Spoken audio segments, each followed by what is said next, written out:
વઢવાણમાં ભાવનગરના વૃદ્ધનો ખાડાએ જીવ લીધો હતો। ભાવનગરના 68 વર્ષના વૃદ્ધાનો વઢવાણના કસ્બા શેરીના નાકે ખાડામાં પગ લપસી જતા જીવ ખોયો હતો। વધુ વિગત મળતી માહિતી મુજબ વઢવાણ શહેરની મુખ્ય બજારોમાં પડેલા ખાડા પૂરવા માટે અનેકવાર રજૂઆતો કરવામાં આવી છે, છતાં મનપા તંત્ર કોઈ ધ્યાન દેતું નથી। ત્યારે આ ખાડાએ વૃદ્ધનો જીવ લીધાની ઘટના બની હતી। વઢવાણમાં ધોળીપોળ વિસ્તારમાં ડોક્ટર સવદાસભાઈ અને તેમના પત્ની રહે છે અને તેમના સાઢુભાઈ રમેશભાઈ નવનીતભાઈ સોની ઉંમર વર્ષ 68 જેવો ભાવનગર રહે છે। વઢવાણના ધોળીપોળ વિસ્તારમાં રહેતા ડોક્ટર સવદાસભાઈ અને તેમના સાઢુભાઈ રમેશભાઈ નવીનતમભાઈ સોની ઉંમર વર્ષ 68 જેવો ભાવનગર રહે છે। રમેશભાઈ ભાવનગરથી વઢવાણ પોતાના સાઢુભાઈના ઘરે મળવા માટે આવ્યા હતા, ત્યારે રસ્તે ચાલીને જતા હતા તે સમયે કસ્બા શેરીના નાકા પાસે આવેલા ખાડામાં તેનો પગ લપસી ગયો હતો। આથી શરીરનું બેલેન્સ ગુમાવતા તેઓ પડી ગયા હતા અને ઈજા થવાના કારણે તેમનું મોત થયું હતું। જ્યારે વઢવાણમાં 35 ફૂટનો રસ્તો પાણીની લાઈન માટે ખોદી નાખ્યો હતો, પછી રિપેર જ ન કરાતા જોખમી બન્યો હતો। વઢવાણના ધોળીપોળથી ખારાવાની પોળ સુધીનો અંદાજે 1 કિમીનો રસ્તો આવેલો છે, જેની પહોળાઈ 35 ફૂટ જેટલી છે। આ રસ્તો વઢવાણનો મેઇન રોડ છે અને નલ સે જલ યોજનામાં પાણીની પાઇપલાઇન નાખવા માટે રસ્તો ખોદી નાખ્યો છે। ત્યારબાદ કોઈ જ રિપેરિંગ કરાયું નથી। આથી સાંકડા રસ્તા પર થતા પસાર વાહન ચાલકોને મુશ્કેલીનો સામનો કરવો પડી રહ્યો છે। ત્યારે ચાલીને જતા લોકોને હાલત કફોડી બની છે। ચાલીને આવતા વૃદ્ધ અચાનક જ પડી ગયા હતા અને અશોકભાઈ સોનીએ જણાવ્યું હતું કે જ્યારે દિવસનો સમય હતો ત્યારે વઢવાણની બજાર ધમધમતી હતી અને અનેક લોકોની અવરજવર હતી। ખાડાના કારણે વાહન ચાલકો ખાડા તારવીને વાહનો ચલાવી રહ્યા છે। તે સમયે એક વૃદ્ધ અચાનક પડી ગયાના સમાચાર મળતા હું તરત જ પહોંચી ગયો હતો। તેમના માથાના ભાગે ગંભીર ઈજા હતી। લોહીલુહાણ હાલતમાં હતા। તેને હોસ્પિટલ ખાતે ખસેડતા તેને મૃત જાહેર કરવામાં આવ્યા હતા। જે કે સિંહ ગુજરાતી સાથે મહેશ ઉતરિયા, સુરેન્દ્રનગર। હું કસ્બા શેરીના નાકા ઉપર કાજી સાહેબ પાનવાળા અને ચાનો ધંધો છે, હું તે વ્યક્તિ બોલું છું, વલી મોહમ્મદ કાજી સાહેબ।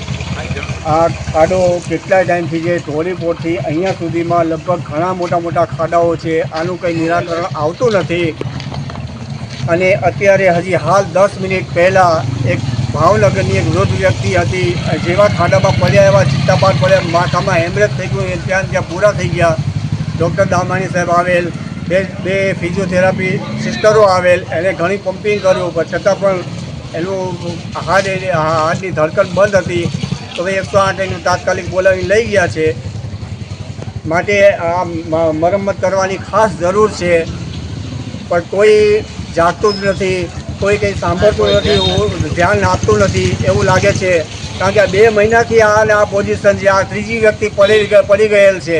હવે આનું નિરાકરણ જલ્દી આવે એમ પબ્લિક ઈચ્છે છે। અમે અહીંયા બધા વેપારીઓ બહુ ખૂબ ત્રાસી ગયા છીએ અને ધોળીપોળ દરવાજામાં પણ ફૂલ ખાડા છે। અહીંયા ફૂલ ચોકની અંદર પણ તમે જો કેટલા મોટા ખાડાઓ પડી ગયા છે, ગાડીઓ સલવાઈ જાય છે, પબ્લિક પડી જાય છે, વૃદ્ધ લોકો ચાલે આમાં કેવી રીતે?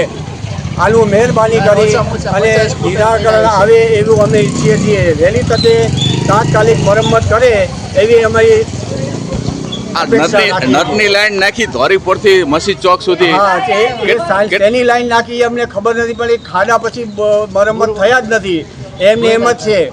અને આ ચોમાસું ચાલી રહ્યું છે। હવે આટલી આ મેઇન રોડ છે, આ જો આ મેઇન રોડ છે, છેકથી છેક સુધી તમે નજર કરી શકો છો કે કેટલા બધા ખાડા છે।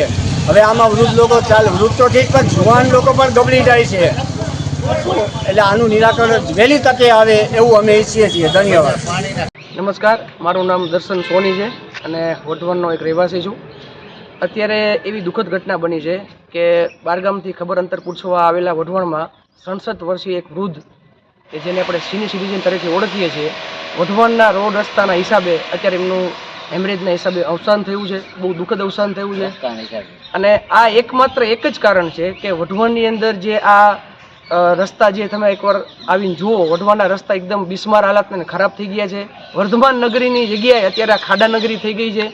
હું ચીફ ઓફિસર સાહેબ અને સુરનગરના દરેક વહીવટી અધિકારીને ખાસ નમ્ર અપીલ કરું છું કે તમે એક વખત વઢવાણમાં આવો અને વઢવાણની હાલત જુઓ।